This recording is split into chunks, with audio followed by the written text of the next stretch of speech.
प्यारे बच्चों, आज कक्षा 11 की वाणिज्यिक गणित के प्रथम अध्याय अनुपात तथा समानुपात के संबंध में चर्चा करेंगे। बच्चों, आप अपनी पाठ्य पुस्तक में अनुपात और समानुपात के बारे में विस्तार पूर्वक पढ़ सकते हैं। यहाँ पर सर्वप्रथम आपको यह बताना समीचीन होगा कि अनुपात, भिन्न तथा प्रतिशतता ये तीनों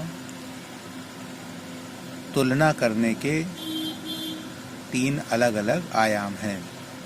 तीनों का एक ही मतलब होता है। जैसे आप यहाँ देख सकते हैं, बचपन में आपको सिखाया गया था कि कोई अगर किसी चीज़ के 5 हिस्से हैं, उनमें से 2 हिस्से एक तरफ कर दिए जाएं और 3 हिस्से अलग रहें, तो उस अनुपात को हम 2:5 का अनुपात कहते हैं।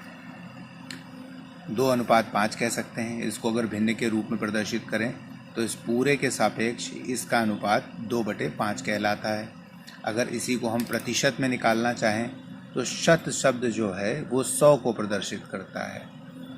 अगर 2 5 में है तो 100 में कितना होगा, 100 में कितना होगा, तो इसके लिए आप हमेशा 100 से गुणा कर देते हैं। जब आप 100 से गुणा करते हैं तब आपको यहाँ पर 40 मिल जाता है और ये 40% हो जाता है।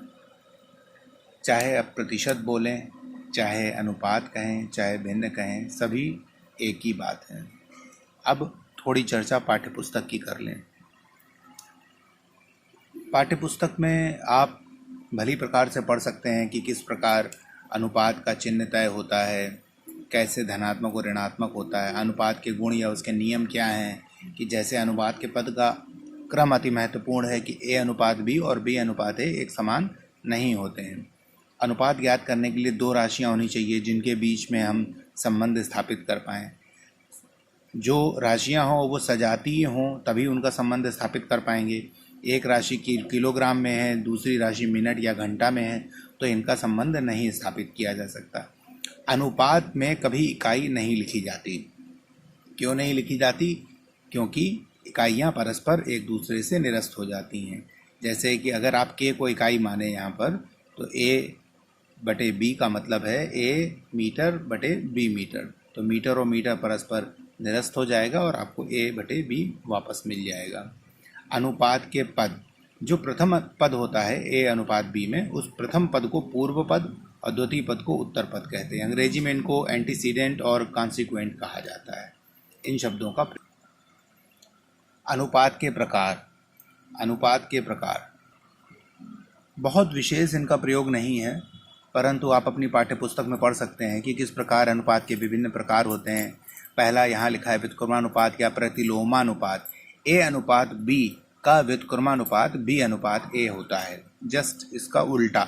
जैसे हम जानते हैं व्युत्क्रम A का व्युत्क्रम 1/A होता है या 1/A का व्युत्क्रम A होता है। आगे आता है मिश्र अनुपात।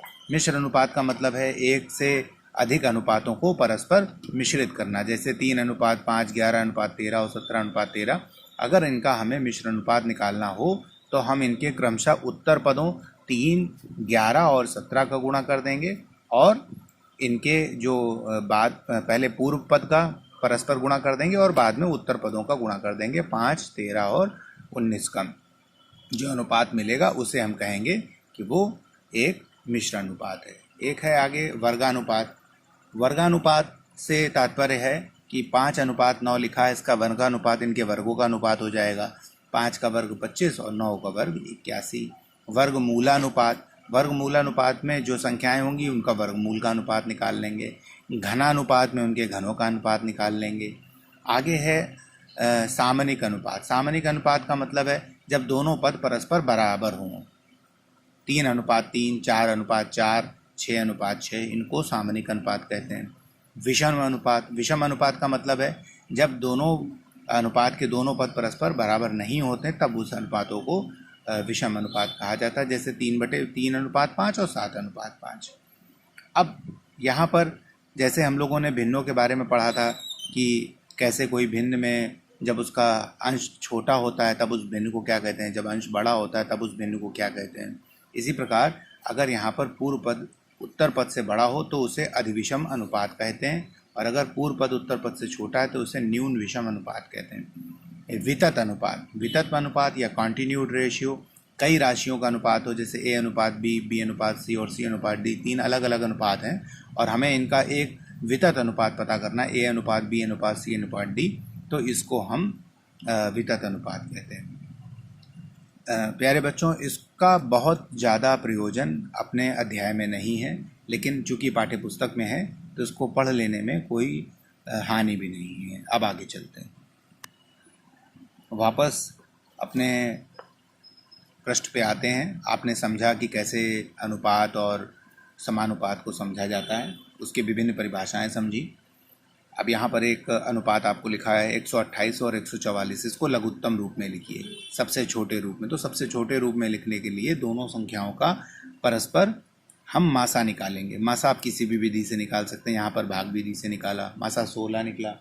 इस 16 का हमने दोनों उत्तर पद और पूर्व पद में भाग दे दिया, 16 अट्ठे 128 और 16 नवैया 144। अब हमें न्यूनतम रूप जो मिला वो मिला 8:9। यही आपका उत्तर हो गया है। अब आगे बढ़ते हैं अगले प्रश्न की ओर। अगला प्रश्न है 40 मिनट 1 घंटा अथवा 16 घंटे 2 दिन, इनमें कौन सा अनुपात बड़ा है? तो बच्चों, जब हम तुलना करेंगे तो तुलना करने के लिए आधार समान होना आवश्यक है। एक ही स्तर पर खड़े हुए बच्चों की लंबाइयों की तुलना की जा सकती है। एक बच्चा बेंच पे खड़ा है तो उसकी तुलना नीचे खड़े हुए बच्चे की लंबाई से नहीं कर सकते हैं। अतः हमने इस घंटे को भी मिनट में बदल लिया ताकि इन दोनों के आधार समान हो जाएं। तो 1 घंटा था तो 1 घंटे में 60 मिनट होते हैं। इसी प्रकार यहाँ 2 दिन और घंटे थे, 1 दिन में 24 घंटे होते हैं तो 2 दिन में 48 घंटे हो जाएंगे। तो यहाँ पर हम